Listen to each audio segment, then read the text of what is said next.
Buenos días, buenas tardes, buenas noches a la hora que nos estén escuchando. Este episodio va a estar muy interesante. Hoy tenemos una muy buena amiga, una super pediatra, la doctora Katia Lizárraga, que vamos a hablar hoy sobre lactancia materna. Entonces, busquen sus apuntes, Tomen nota. tomen nota. Yo soy Quique, ella es Nela, ella es Katia, y esto arranca así.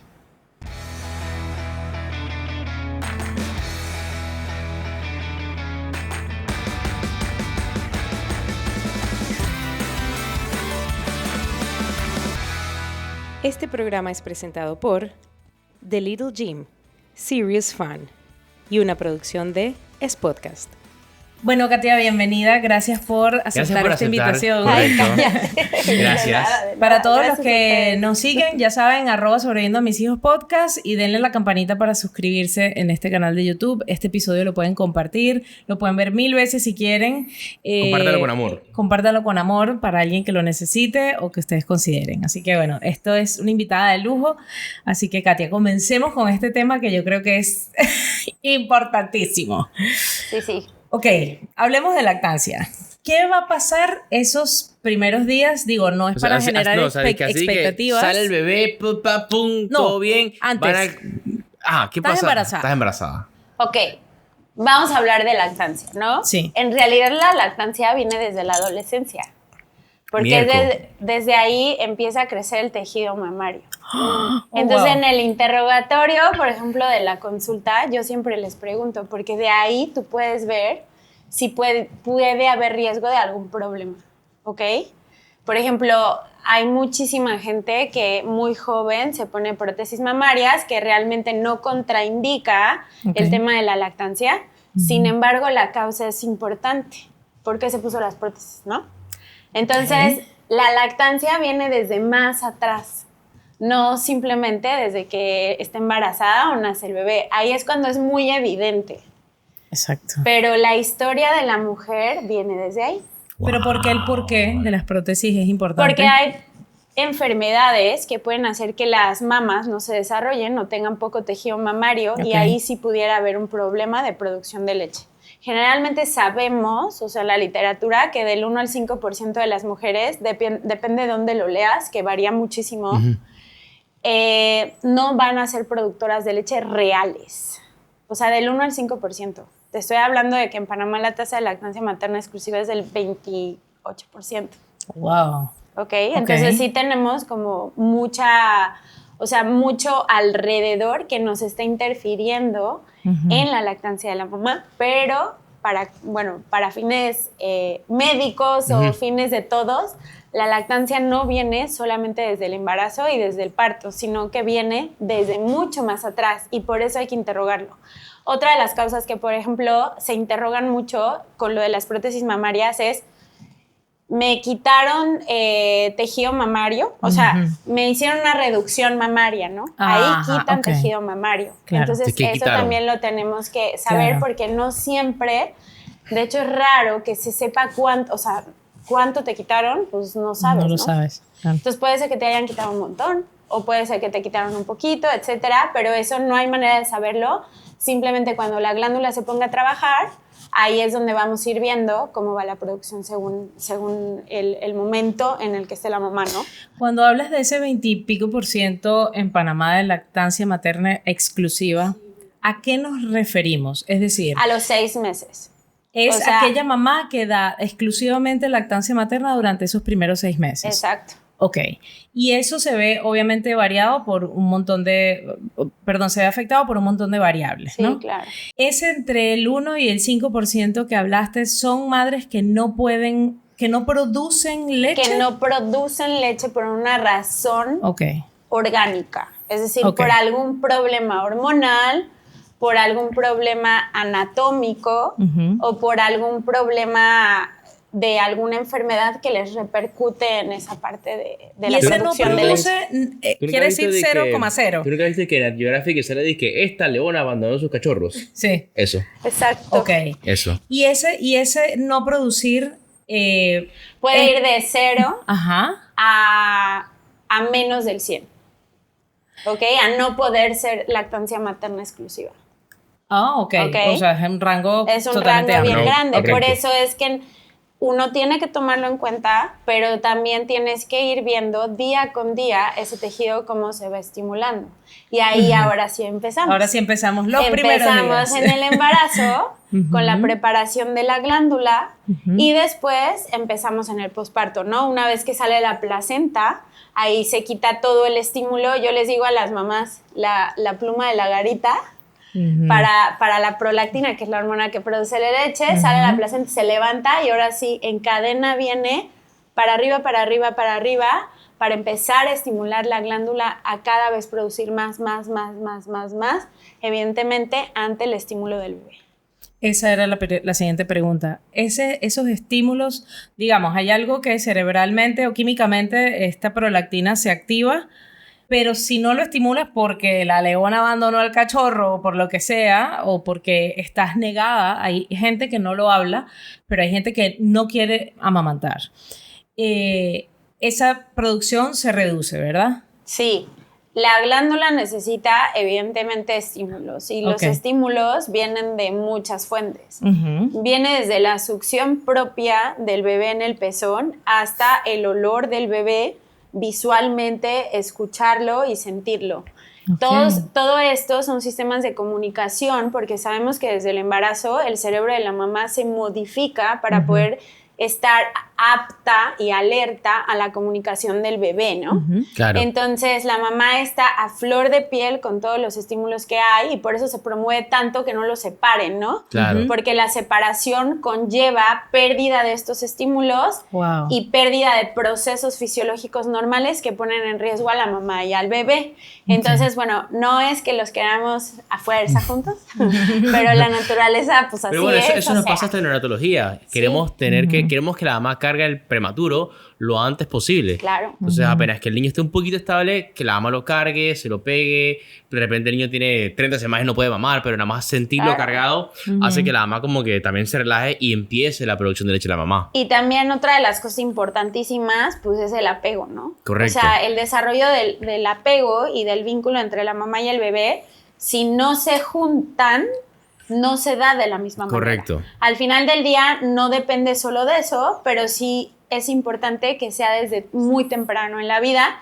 Y aquí aprovecho para el papel del papá, que el papá sí se tiene que vincular con el niño afuera desde cero. Ajá, entonces es importante que los papás carguen a sus bebés, porque yo he tenido pacientes que el papá no quiere cargar al bebé. Porque le da miedo, porque está muy chiquito, porque lo que sea gustos y tienes que cargarlo, cambiar el pamper. Olerle la cabeza, correcto, o sea, atenderlo, estar para él. Exacto, porque eso hace que tu cerebro como hombre produzca oxitocina ante esa relación y te vincules con el bebé. Oh, wow. Sí, de hecho hay estudios, bueno, a mí me encanta leer cosas, sobre todo de antropología. Hay un estudio súper lindo de midieron las zonas cerebrales comparado con los niveles de oxitocina de los papás que cuidaban, que tenían una inversión de roles. ¿Se modifica? Es decir que, claro, y logran ser igual que la mamá. Sí, se modifica full. Si se vinculan tanto. Sí, correcto, porque entonces, empiezas a responder a las necesidades del bebé, pues. Claro. Y tu cerebro se empieza a adaptar a responder y cubrir esas necesidades. Y se hace un apego gracias a eso. Exacto. Ok, ¿qué consideras tú que es lo normal? A ver, este tema es muy, no controversial, pero digamos que es un tema muy profundo. Pero es importante que sepan lo normal, porque a veces además tiene perspectiva de que es que el bebé sale y voy a llenar de que 2 teteros de 8 apenas que sale. A mí es lo normal, porque si lo escuchas de una decir lo normal, me gusta decir lo más común, ¿no? Eso. O sea, lo más común es que, por ejemplo, cuando nace un bebé, hablemos de como si fuera un parto, no, porque en la cesárea a veces puede funcionar diferente, pero en el parto, o sea, nace el bebé, se pega al seno, empieza a succionar, a veces así a chupetear. Se duerme, entra en su periodo de descanso, la mamá está ahí como tratando, pero hay este estímulo constante de que están pegados. Lo esperado sería que dentro de las primeras 24 a 96 horas se estimule la prolactina y ya empiece a cambiar de calostro que se produce en muy pequeña cantidad y gotitas, porque acuérdense que el calostro tiene un factor nutricional importante, pero no es su principal función. Su principal función es inmunológica. Ok. Los bebés nacen con una reserva importante. Entonces los bebés pueden pasar periodos sin tanta alimentación, pero nacen con 0 reserva inmunológica. Correcto. Okay. Con un sistema inmune súper deficiente y con nada de exposición, no tienen experiencia, ¿no? Entonces, estado metido en ese Tupperware. Exacto. Sí. Y entonces la mamá, con esas señales que pasan a través del calostro, o sea, el calostro es una locura, es una de esas cosas que te vuela la cabeza. El pegarse la teta a la mamá también hace que la microbiota se empiece a colonizar. Exacto, pero el líquido como tal es un líquido muy rico en inmunoglobulinas, entonces es importante que lo reciban. Uno, porque les da la segunda barrera, que la primera barrera sería la piel con la microbiota, y la segunda sería el estímulo de las inmunoglobulinas que tiene la mamá. Y acuérdense que pues la leche no es estéril, también trae bacterias que son necesarias. Que son súper necesarias, y el hecho de mamar, como dice Quique, pues también le da más protección inmunológica. Entonces, se va aumentando conforme el bebé va succionando, el cuerpo va entendiendo que a través del pezón hay señalizadores de la saliva que viajan a través de la glándula mamaria y se puede modificar la leche. La primera consulta era que nos hicimos una cajita en nuestras redes para recibir preguntas y era sobre eso, sobre sacar ese primer calostro. O sea, ¿cómo sabes cuál es el primero? ¿Es la primera vez que se pega tu bebé, ese es el calostro? Sí, o sea, y hay mamás, es poquito. Y hay mamás que les puede salir antes. Eso, ¿y te lo puedes sacar y congelarlo? Sí, pero no en todos los casos. O sea, yo lo que les digo es que si están goteando el calostro, de que se quede en la ropa, que se pongan algo para ponerlo, sí se puede reservar y se puede congelar, pero tú ponerte a estimular, no en todos los casos, y sí tiene que ser supervisado por alguien. Ok, y la otra era lo que acabas de mencionar de esa teta estéril que no es estéril y que obviamente hay un montón de factores que pienso yo son necesarios. Correcto. Incluso para ese bebé. En el caso del sistema inmune, yo no sé si, no sé, pero no sé si eso se pierde cuando tú tienes un extractor. Porque no es lo mismo, como dices, esas señales que van con la saliva o qué tal, pero ¿qué pasa si utilizaste un extractor porque te salía mucha leche y no la querías perder? Okay. ¿Pierde las propiedades cuando usas un extractor? ¿Se contamina esa leche? ¿Qué pasa? Es que aquí hay que dividir, por ejemplo... Son dos películas diferentes.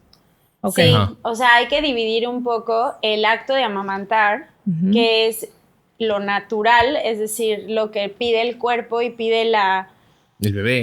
Pues la especie, ¿no? Correcto, o sea, la especie. Los mamíferos, a el acto de hacer la lactancia en diferido por la razón que sea. O sea, son dos actos diferentes. Okay. Lo que promueve la especie y ayuda mucho más al proceso natural son no estorbar, ¿no? Así como que no metas cosas, nadie se meta, que la mamá esté tranquila, que duerma, etcétera, y el bebé y ella vayan teniendo este proceso de adaptación, porque como yo le digo a mi esposo, el bebé crashea como alien, porque nadie sabe cómo llora, nadie sabe cómo se ve, nadie sabe cómo se siente, nadie sabe nada, ¿no?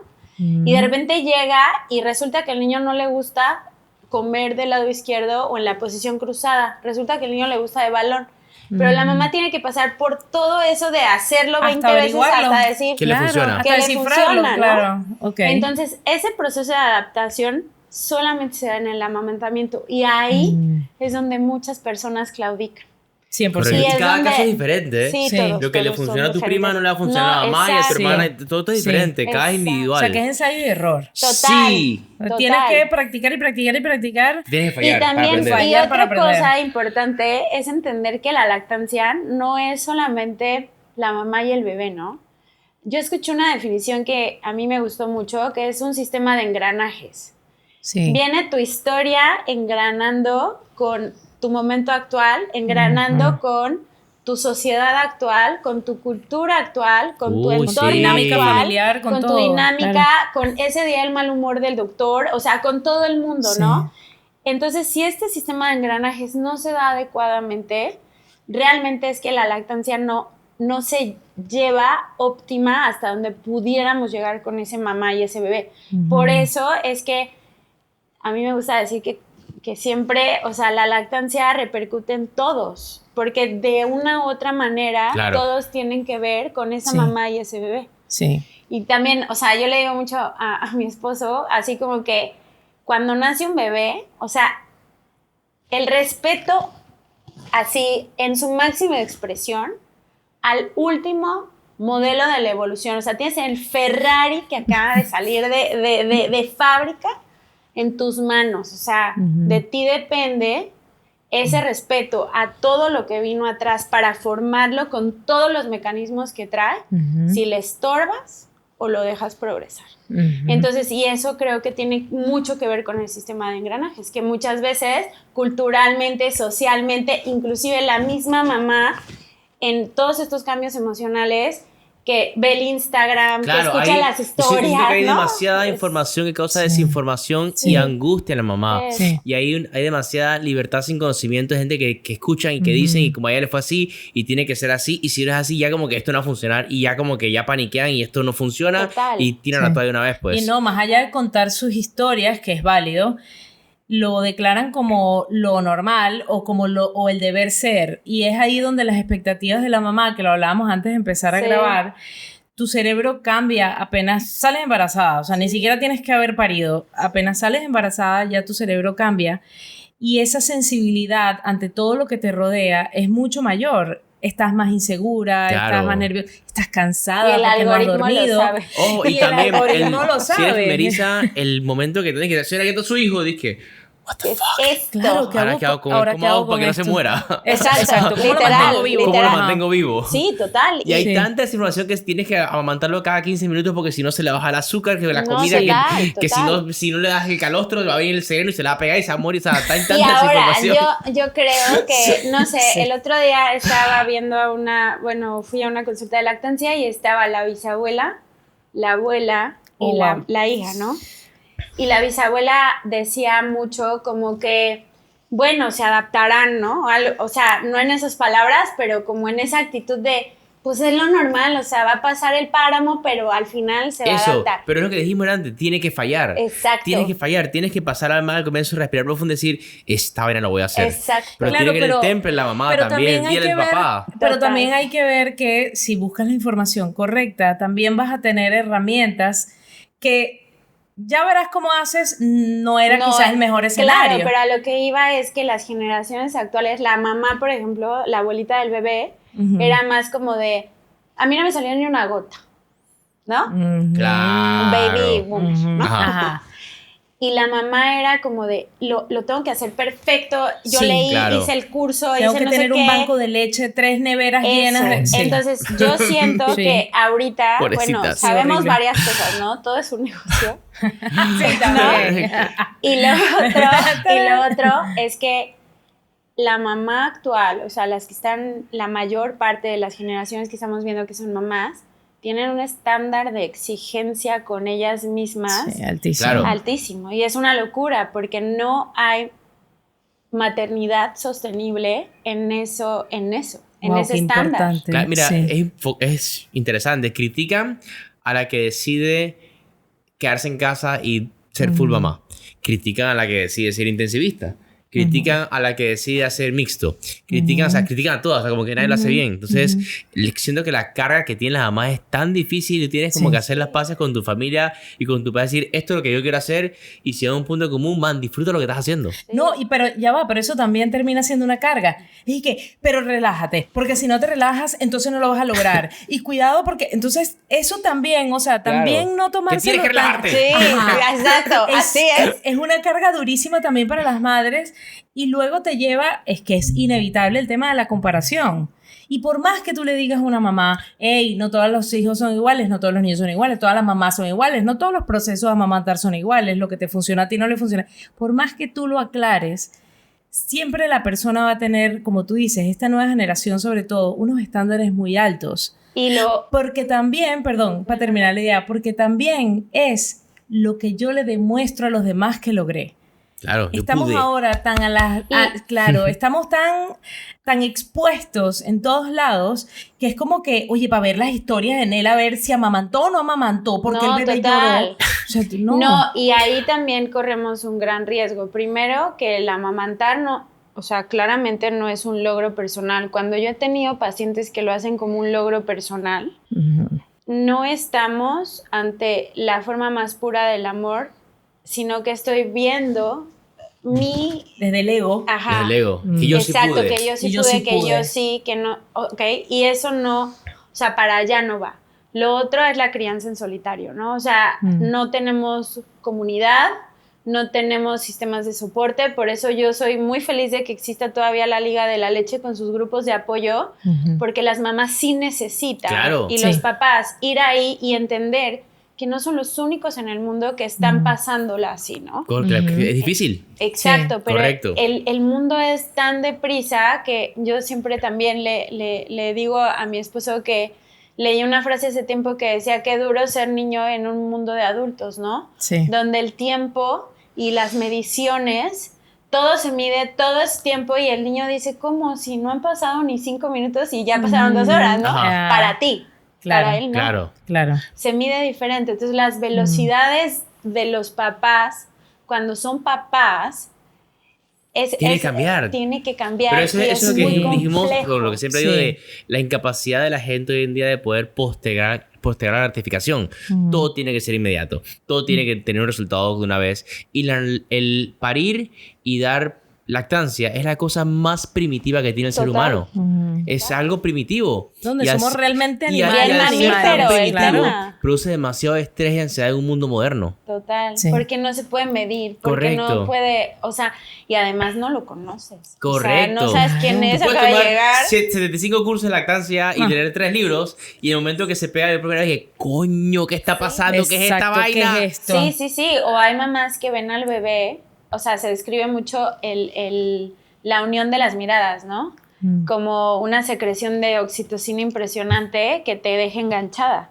Yo he tenido mamás que no la tienen y me dicen, Katia, no quiero. O sea, no quiero. Okay. Entonces, hay circunstancias para todos. A mí también una de las cosas que me lastima un poco en el mundo actual es leer como los pasos para una lactancia exitosa, ¿no? No sería óptima, o sea, no sería óptima para mí en vez de exitosa, o sea, ¿quién mide mi éxito? ¿Quién mide tu éxito? ¿No? O sea, correcto. ¿Con base en qué? ¿Qué es lo bueno para mí? Ya he puesto ahí como que al final cada familia es diferente, cada realidad es diferente. Lo que necesita una familia no es lo mismo que necesita la otra. Y al final el bebé va a estar bien siempre y cuando cumplan sus necesidades. Sí. Exacto. Y también entender que los bebés vienen en potencia de supervivencia, ¿no? Claro. Sí. O sea, el niño no es tonto. Sí. O sea, la naturaleza no es tonta. Neta Sí. los armó con Sí. todas las herramientas. El problema es que no lo podemos medir, no lo podemos entender de una. Tiene que ser la convivencia y el vínculo fortalecerse para que la mamá identifique los llantos. Empezar a entenderlo. Y empiece a entenderlo, Sí. exacto. Y para eso solo sirve involucrarse y hacerlo, estar, claro. Tienes que Y estar no y tienes que estorbarles sufrirla y alrededor. tienes que Claro. estar y vivir lo que está pasando. Sí, pero actualmente, y creo que también un poco es que yo amo la medicina y yo de verdad creo muchísimo en la ciencia, pero sí siento que protocolizar tantas cosas eso no está bien. lastima mucho eso, Sí. ¿no? Sí. O sea, lastima mucho las respuestas humanas. Sí. Yo le digo a la gente, dije, es que lo tengo que despertar. No, señora, yo creo que María no despertaba a Jesús para la teta. No, y lo que hemos dicho aquí siempre, ¿no? Que esto no es un Suele culto, o sea, suceder. no podemos decir qué cosas son perfectas y qué cosas no, porque cada historia Cada familia es diferente. Sí. Y yo sí siento que hay que bajarle mucho el estrés. Como mamá que lo viví recientemente, pues no tan... Pero sí creo que hay una presión social / desconocimiento, porque es lo que dice Quique, puedes hacer 1000 cursos, pero hasta que no estás ahí y no sabes la sensación. Yo, por ejemplo, cuando empezaba a amamantar, yo decía, ¿por qué me duele el vientre? Nadie me lo explicó. tuve que empezar a leer pero claro, ¿dónde buscas la información? ¿Dónde esa información es correcta? Y también una de las cosas, Neya, sí, en el podcast, es que, pero no estaba todavía el podcast cuando yo... pero una de las cosas también es que actualmente tenemos muchísima más información sobre lactancia, ¿no? O sea, actualmente yo te puedo decir que la rama que yo escojo tiene una subespecialidad de lactancia que se llama Breastfeeding Medicine.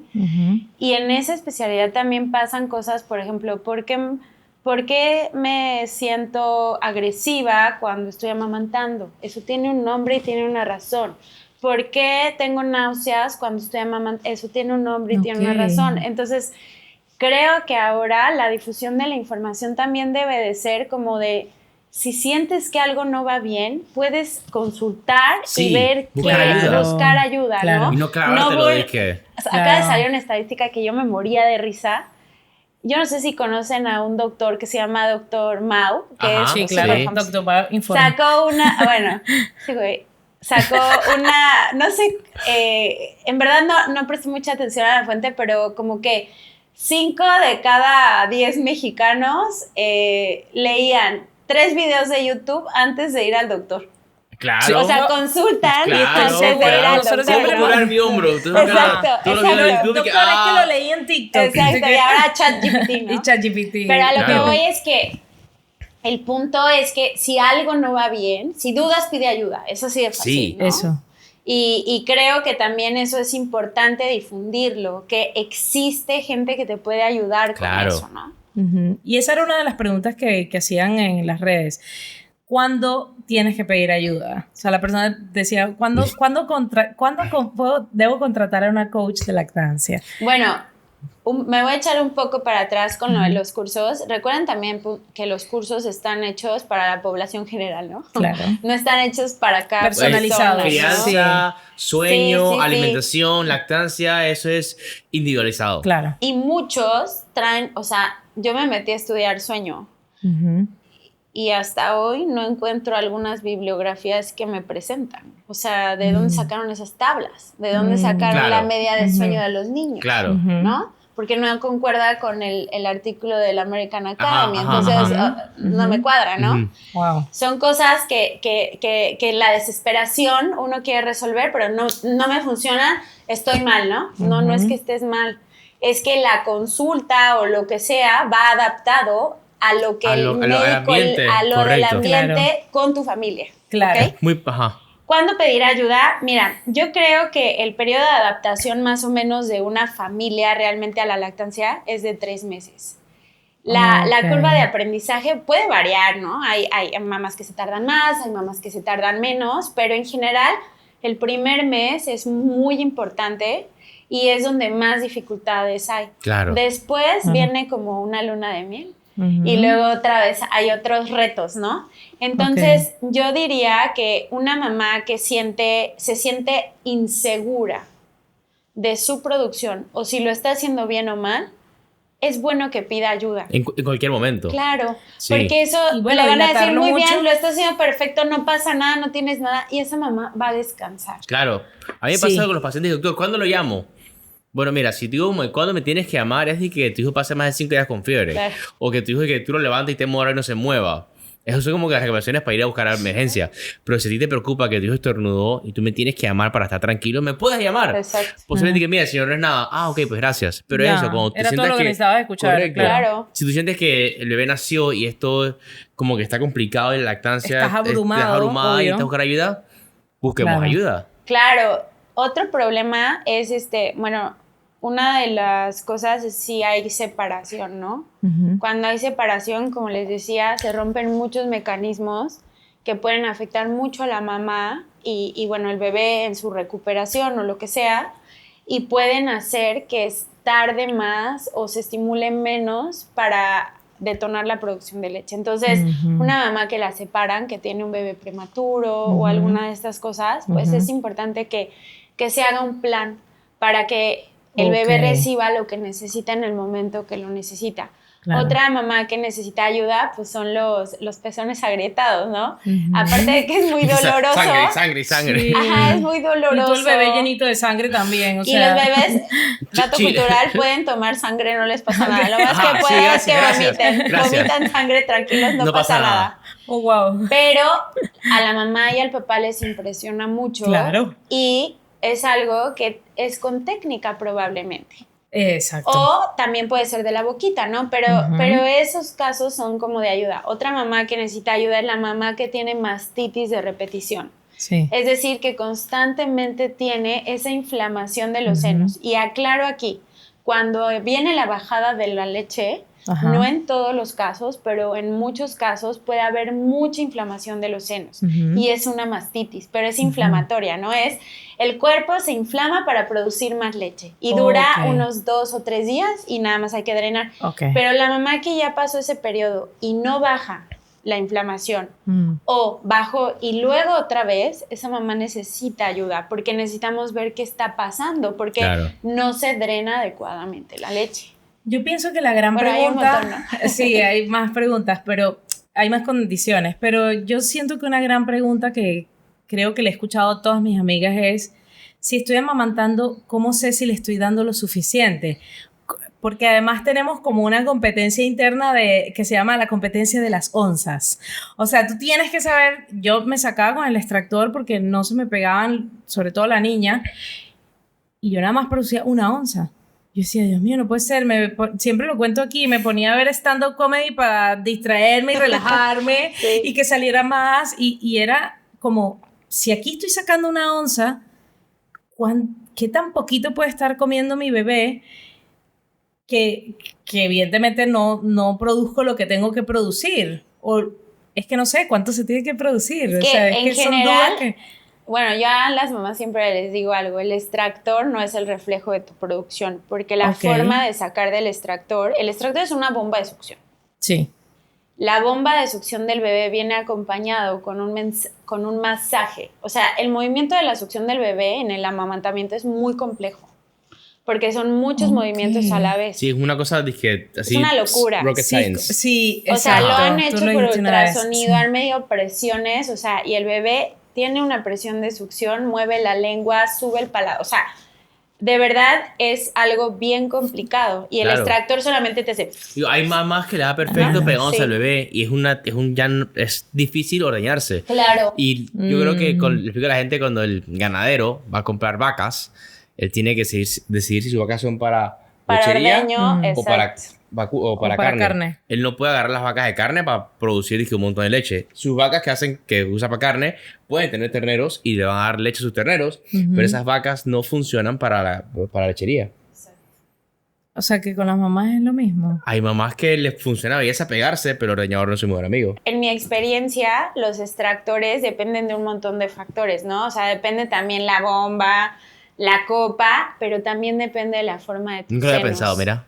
Y yo le digo... Sí, porque además era una de las preguntas que ¿cómo elegir el extractor correcto? Pero ¿y cómo lo vas a saber?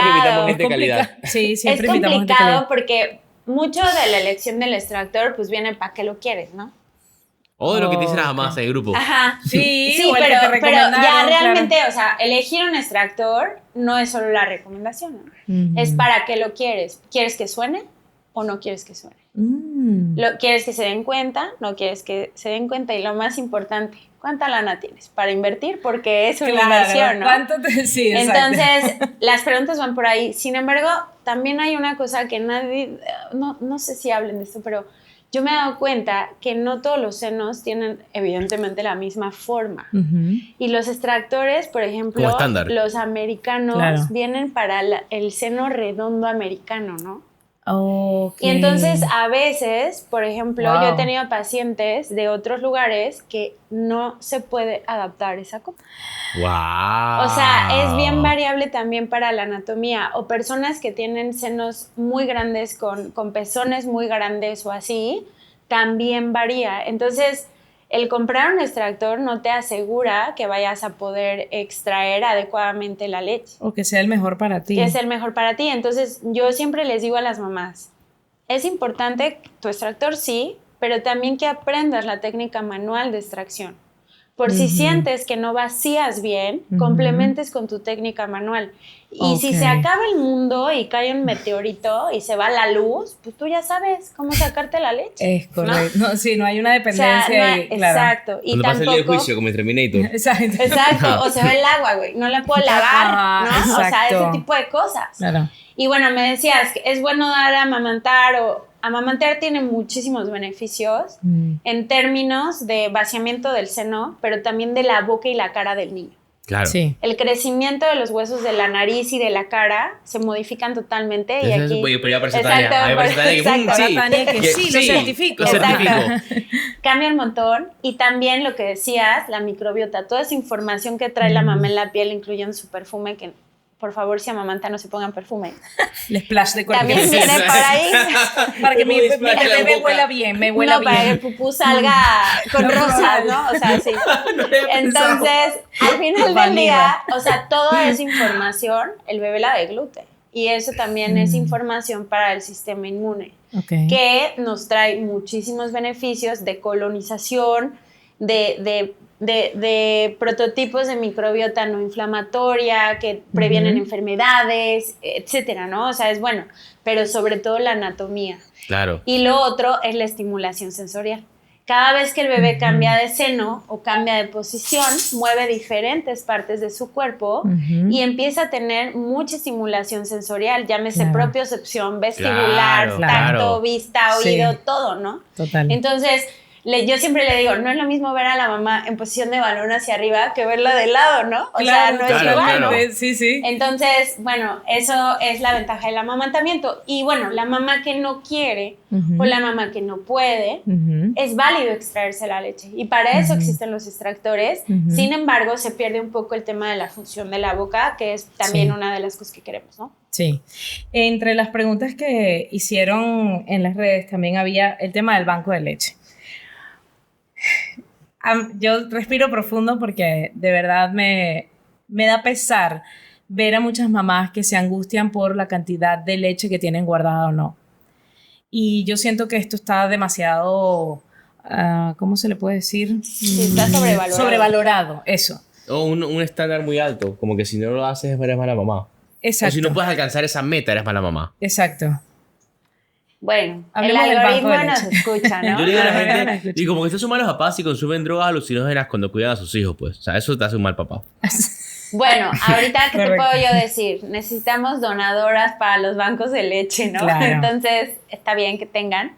En general, si tú vas a regresar a trabajar y te preocupa no tener un banco de leche, yo personalmente te recomiendo que lo hagas con 2 semanas de anticipación. Claro. ¿Por qué? Porque ¿cuánto stock necesitas tener en el refrigerador realmente que te funcione con todas las propiedades de la ley de la lactancia? Pues la verdad es que en un refrigerador casero 2 semanas. Claro. Y ya se empiezan a perder propiedades. Entonces, ¿para qué quieres tanta leche? ¿Sí se pierden propiedades cuando la congelas? Sí. La congelación pierde propiedades porque... cocinas, peor todavía. Ah, bueno, sí. Pierde propiedades con la congelación, no son muchas, pueden seguir alimentando a sus bebés con la leche, o sea, no es que no. Katia dijo, claro. No, exacto. Y ahora está mucho de moda este tema que yo quiero ahorcar a toda la gente, de... Si te extraes en la noche, no le puedes dar en la mañana porque tiene melatonina. Qué bueno que te invitamos. Vamos por partes. No. Que la leche de noche es solamente para la noche. Porque tiene melatonina. Di que noche, mañana. O sea, es solamente para la noche. En un estudio de investigaciones, sí, lo acepto. Pero en la vida diaria normal, no. Dale lo que tengas en tu refrigerador. Un bebé duerme 18 horas al día. ¿Qué importa que duerma? En verdad, es que... tiene algo de razón, pero es mala interpretación de la información. ¿Ok? Entonces, la leche es un tejido vivo, dinámico, derivado del plasma de la mamá, de la sangre de la mamá, y por eso cambia los componentes. Claro. Pero eso no afecta. El niño no duerme porque... O sea, al comienzo el niño no duerme porque es día y noche. Duerme porque se va ciclando su cerebro en mini días. Claro. Y puede variar los componentes, pero no significa... que el bebé no pueda recibir una leche de noche con una leche de la mañana si la estás extrayendo. O sea, al final del día, lo óptimo es que se amamante en ese momento porque necesita la leche. Sí, pero si le estás sacando y tu vida es una locura, no te vas a poner a dividir la leche en horas. Y que mañana, mediodía, noche. Lo que sí actualmente es... Y que se acabó la noche. No se estresen por eso y por favor, sí, no la dividan. Tengo que acostarme a dormir ya para producirle de la noche. O sea, es bien complicado. Sí. Y bueno, hay horas donde la leche tiene más calorías también. Pero no vamos a hablar de eso porque aquí se pueden confundir las cosas, exacto. No se crean. La leche es funcional todo el tiempo. Lo importante es que las extracciones sean óptimas, es decir, no extracciones muy cortas ni tampoco extracciones larguísimas, ¿no? O sea, que sean óptimas, generalmente, que sean eficientes. ¿A que llamas corta y a que llamas larguísima? Cortas de 2, 3, bueno, es que depende de la mamá. No me atrevo ahorita a hablar mucho de eso porque depende de cada caso, pero lo importante de las extracciones es que de verdad tú sientas que te estás drenando, o sea, que estás sacando la leche que tienes adentro, que los utensilios siempre sean impecablemente limpios, porque es lo que va a comer tu bebé, que no te extraigas en el baño, ¿ok? Y que la leche tenga cadena de frío. ¿Ok? Sobre todo en países como Panamá, donde realmente las temperaturas son muy altas en algunos lugares y en algunos momentos del día, es importante que se conserve la leche bien. Si tú no tienes alguna de estas, en verdad es que ¿para qué te pones a hacer banco de leche? Pégate al niño, ¿no? Ahora, para regreso al trabajo, vuelvo y les digo, una semana de gap, y yo les diría 3 días, pero bueno, una semana para que te sientas tranquila viéndolo, va. Pero no necesitas hacerlo desde el día 1, porque a mí me lo piden desde el día 1. Nació y tal vez el banco de leche. ¿Sabes por qué? Porque ese tiene calostros y ese lo va a sentir mejor. Pues sí, y hay no, pero no me burlo, es demasiada información. Es demasiada información que desinforma a la mamá y las estresa. Hay cuentas que yo he visto. Voy a guardar de recién nacido para cuando se enferme. Que promueven guardar el calostro exactamente para cuando se enferme. Entonces, cuando las mamás a mí me dicen eso, yo le digo, pues mejor vamos a dárselo para prevenir que no se enferme, ¿no? Entonces, fuera de eso, es como tratar de entender que la lactancia es un proceso y cada persona vive los procesos de manera diferente y que nosotros desde afuera lo vemos de una forma, pero la mamá lo vive desde otra perspectiva totalmente.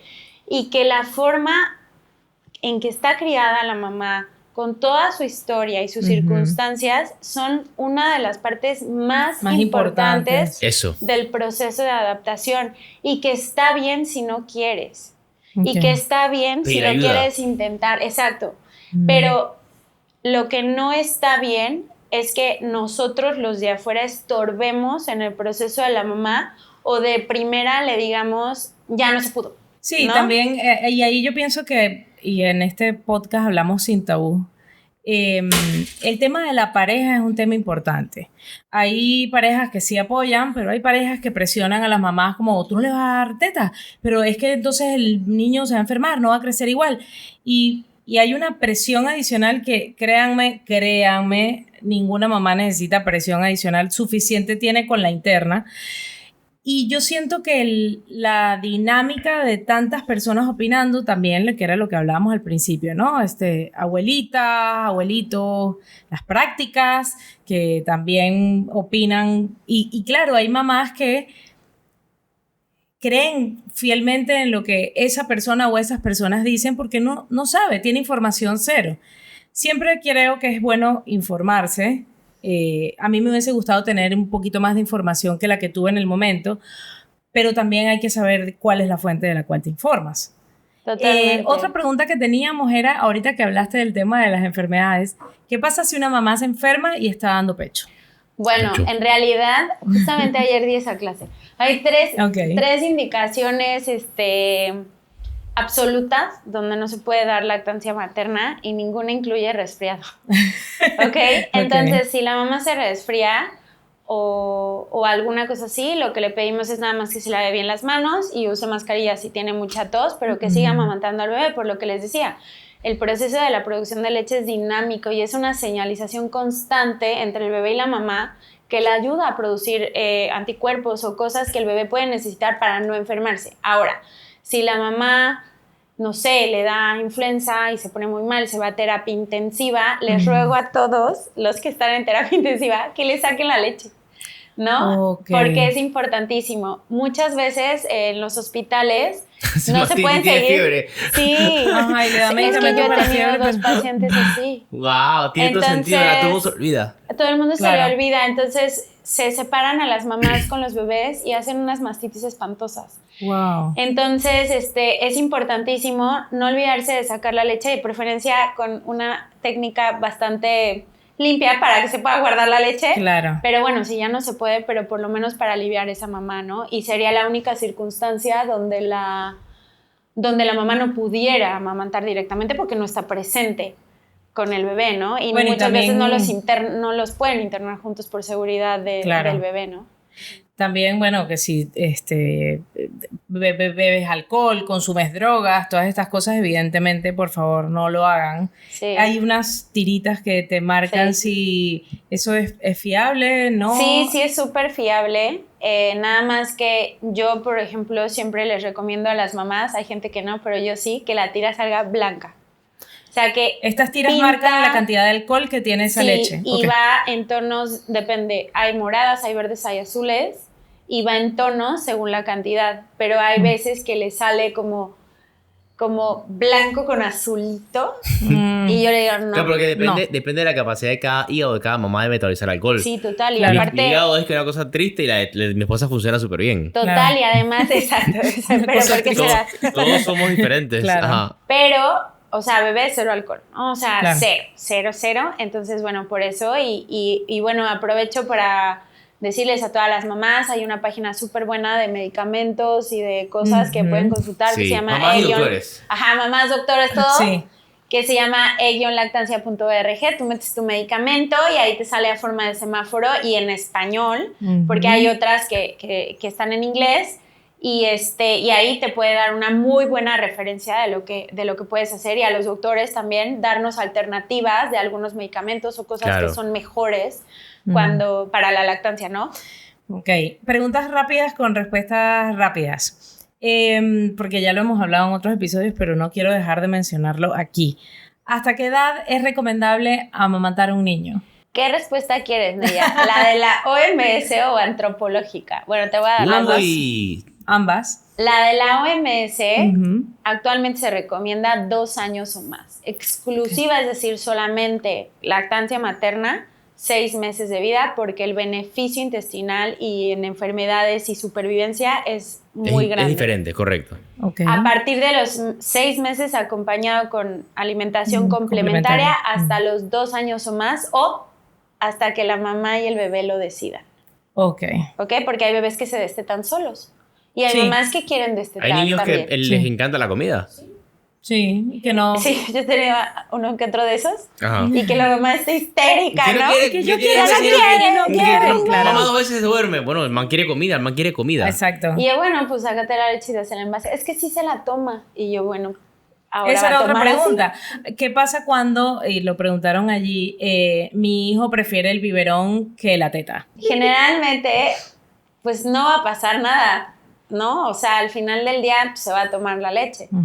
Pero la pregunta sería, ¿por qué necesitas darle el biberón? Porque si necesitas darle el biberón porque está separada, Claro. pues ahí no podemos hacer Tuviste mucho. que ir a trabajar y... O sea, Una ni vez- modo. Revisando de las cosas que me gusta revisar, porque me gusta revisar de todo, leí un estudio donde explicaban que al comienzo lo que se pensaba de que el niño prefiere una cosa que la otra, muchas veces tiene que ver con la ansiedad de la mamá de poder verificar que ese niño se tomó 4, Sí. 5, 3 onzas y se las tomó Y verlas que se las tomó. tangible desaparecieron a que yo no sé cuánto se fue aquí. Sí, Sí. totalmente. Y eso es lo que decimos, que es que prefiere una cosa que la otra. Pero es que la paz mental de la mamá va más una cosa que con la Y otra. también es Sí válido, puede ¿no? pasar, y también puede pasar que el niño le guste el flujo. Claro, que te Y la atragante, manera de correcto. succión, Claro. ¿no? O sea, acuérdense, o sea, bueno, ustedes lo saben más que yo, las asociaciones en los niños es lo que les hace conocer el mundo. Correcto. Yo me acostumbré a esto y esto trabaja así, pues. Exacto. Tú le Sí. enseñaste que era lo normal. Exacto. Entonces, si es un bebé que ha batallado mucho, es decir, no sé, porque no tenía un agarre adecuado o simplemente por la situación emocional, porque recordemos que los bebés no se perciben como personas. Los bebés Correcto. se perciben como una unidad Depende dentro de la mamá. heterorregulación. Ajá, por eso existe la teoría de la exterogestación. Porque el bebé sigue formando parte de la mamá en su conciencia y él va aprendiendo a separarse hasta mucho después de los 2 años, ¿no? Entonces, el punto de esto es que... No, pero no así, no lo había visto así. No, bueno, y entonces muchas veces las situaciones emocionales, que es un poco la ansiedad de la mamá en el periodo de adaptación, o a veces una depresión postparto, o circunstancias familiares que se pueden presentar, o fallecimientos, o noticias muy fuertes, etcétera, afectan a la mamá y al bebé por consiguiente. Claro. Entonces, muchas veces esos bebés se pueden separar de la mamá y aceptar mejor la alimentación con otra cosa. Mira, ¿Okay? eso que dijiste afecta incluso a la mamá embarazada y produce una alteración de la microbiota de la mamá, que produce una alteración en la microbiota del bebé, incluso. Y de hecho todo se cambia porque también la leche trae información. La leche es una locura, es una cosa que te vuela la cabeza cuando empiezas a ver todas las cosas que hay. Pero la leche también trae información de arreglos del RNA de la mamá que tiene que ver con estado de ánimo, que tiene que ver cómo funcionan sus órganos y toda esa información va pasando.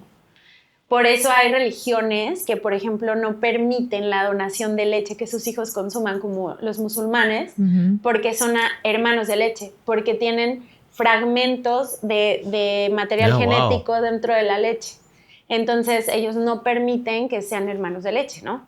Entonces, eso es una cuestión también súper importante. O sea, no solamente estás dando alimento, adentro de eso hay mucha información. Y información ancestral, o sea, que va pasando de generación en generación. Wow, interesante. Entonces, esos microarreglos del RNA tienen repercusiones en cáncer, en muchas enfermedades que actualmente se ha descubierto. Entonces, no solamente es leche, ¿no? Pero es como epigenética. Sí.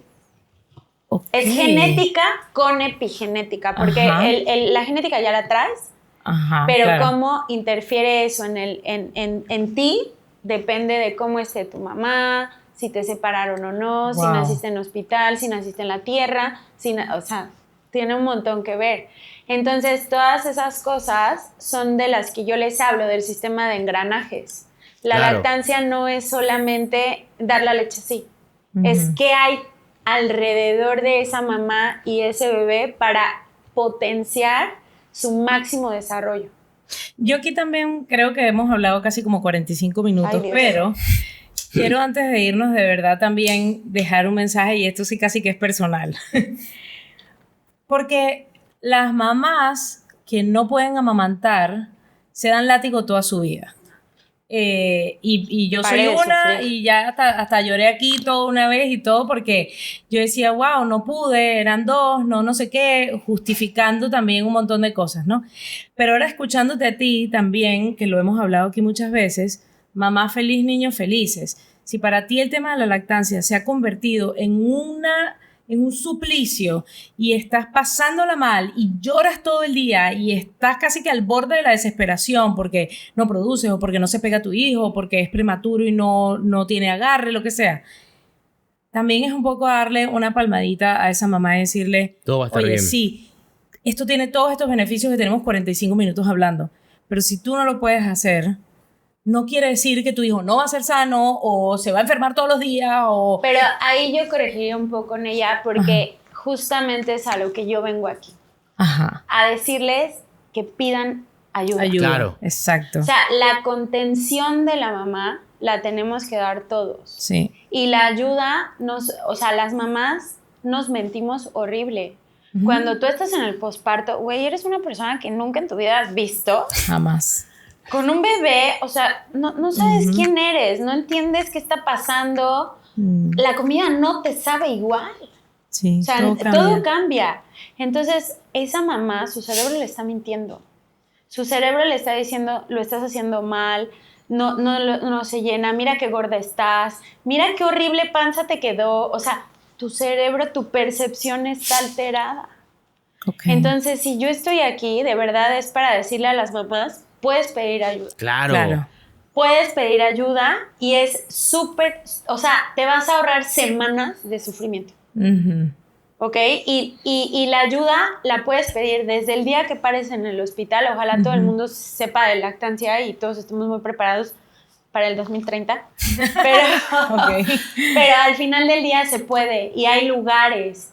Y hay para todos los precios, para todos los bolsillos, hay para todo el mundo. Hay gratis también. Sí. Entonces, acércate, pide ayuda. Aquí en Panamá, por ejemplo, bueno, habemos muchas consultoras de lactancia. Yo veo casos complejos también de lactancia y está la Liga de la Leche con los grupos de apoyo. O sea, sí hay, solo hay que difundirlo más. Y lo otro es cambiar un poco la perspectiva. La historia de lactancia de cada persona es de cada persona. Sí, individualizada. Y no, si le pasó a uno, no sabemos si le va a pasar al otro porque no es la misma persona. Claro. ¿Ok? Pero las historias, así como tú sanas tus traumas de la infancia, la historia de lactancia se tiene que sanar. Y sanar significa perdonar porque lo hiciste desde el amor y desde el te di todo lo que traía en los bolsillos, hijo, pero no pude más. No tenía más para darte. Cuando tú sanas eso, te perdonas, te aceptas y dices, mi historia fue esta, fue horrible o fue muy bella o fue regular. No sé si lo quiera volver a intentar y es válido. Y hay que, sobre todo eso, validar cada historia. Sí. Porque el hecho de que te juzguen o de decir yo no puedo, tú sí puedes, así, eso hace que menos sane la gente. Claro. Y entonces todos vamos arrastrando el trauma, transfiriéndolo al nuevo bebé. Oh, sí. ¿No? Y el pobre niño que acompañe, ¿no? Sí, exacto. Entonces, ¿qué pasa? Pues la sociedad está así, mira, en Estados Unidos, en México, en Colombia, o sea, todo aquí, o sea, todos estamos así, ¿no? Entonces, la carga emocional, energética, como le quieras llamar, no la merece el último modelo de la evolución. O sea, de verdad, por favor, claro. ¿no? Y ni esa mamá. Entonces, bueno, es mucho sanar y yo de verdad siento mucho que mucha gente lo haya vivido así. Solo, claro. Solo y porque a veces también hay negligencia, hay muchísima machismo a veces también, o hay muchas abuelas o mamás que siendo mujeres como no sanaron su historia, la cierran con sus hijos. Wow, y eso es muy duro. Y es transgeneracional, ¿no? Claro. Como muchas cosas. Que es ese ruido que tenemos alrededor. Sí, sí. Katia, mil gracias por venir. No sé si queda algo más. Bueno, quedan muchas cosas porque podemos seguir hablando aquí 2 horas, pero... Nada más quería decir algo. Antropológicamente, eso nos faltó. Los humanos se destetan entre los 2 y los 4 años. Es decir, si nosotros no hiciéramos nada y no interfiriéramos, o sea, no hubiera medicalización ni nada, lo más común es que el humano solito se desteta entre los 2 y 4 años. Y depende también las circunstancias externas, la epigenética. Por ejemplo, los esquimales a veces se han reportado que se destetan hasta los 12.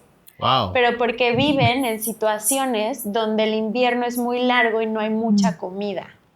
Entonces también depende de eso. Pensé que era una cuestión de frío y que querían estar pegados pues también con la debe tener, ¿no? Maybe. Pero también, o sea, depende el entorno y depende el tema cultural. O sea, por ejemplo, en Noruega no pasteurizan la leche en los bancos de leche y todo el mundo está así de... Pero porque tienen tasas de lactancia de 99%. O sea, ahí tú le dices a una mamá, no puedes, ¿cómo que no? ¿No? Así, sí, ¿no? Exacto. Entonces, ahí es muy seguro y tienen muchos screenings, no hay muchas enfermedades y bueno, tienen un sistema de salud bastante funcional. Si te pasas de esos 2 años, 5 años, ¿esa leche pierde propiedades, cambia? No, la leche siempre va a ser... La leche siempre es leche siempre buena. Siempre es buena. Sí. Ok. ¿Listo? Súper. Doctor, perfecto. ¿ya? ¿Preguntas? ¿Ya? No, yo estoy clarito. Perfecto. No, yo sé. Gracias a todos los que nos escucharon. Gracias, Katia, por venir. Gracias a todos. ¿Nos puedes dar tus redes para compartirlas para quienes quieran consultarte? Sí, mis redes son @pediatra de mamás. Ahí subo cosas de lactancia. Hay información. Hay información. Valiosa. Sí, valiosa, exacto. Nada, gracias por estar aquí. Gracias por traer este tema aquí al podcast y gracias a todos los que nos vieron. Compartan con amor, ya saben, y síganos en nuestras redes sociales, Sobreviviendo a Mis Hijos Podcast. Denle a la campanita a nuestro canal de YouTube para que les llegue la notificación de que tenemos un episodio nuevo cada semana. Chao. Bye. Chao, gracias. Este programa fue presentado por The Little Gym, Serious Fun, una producción de Spodcast.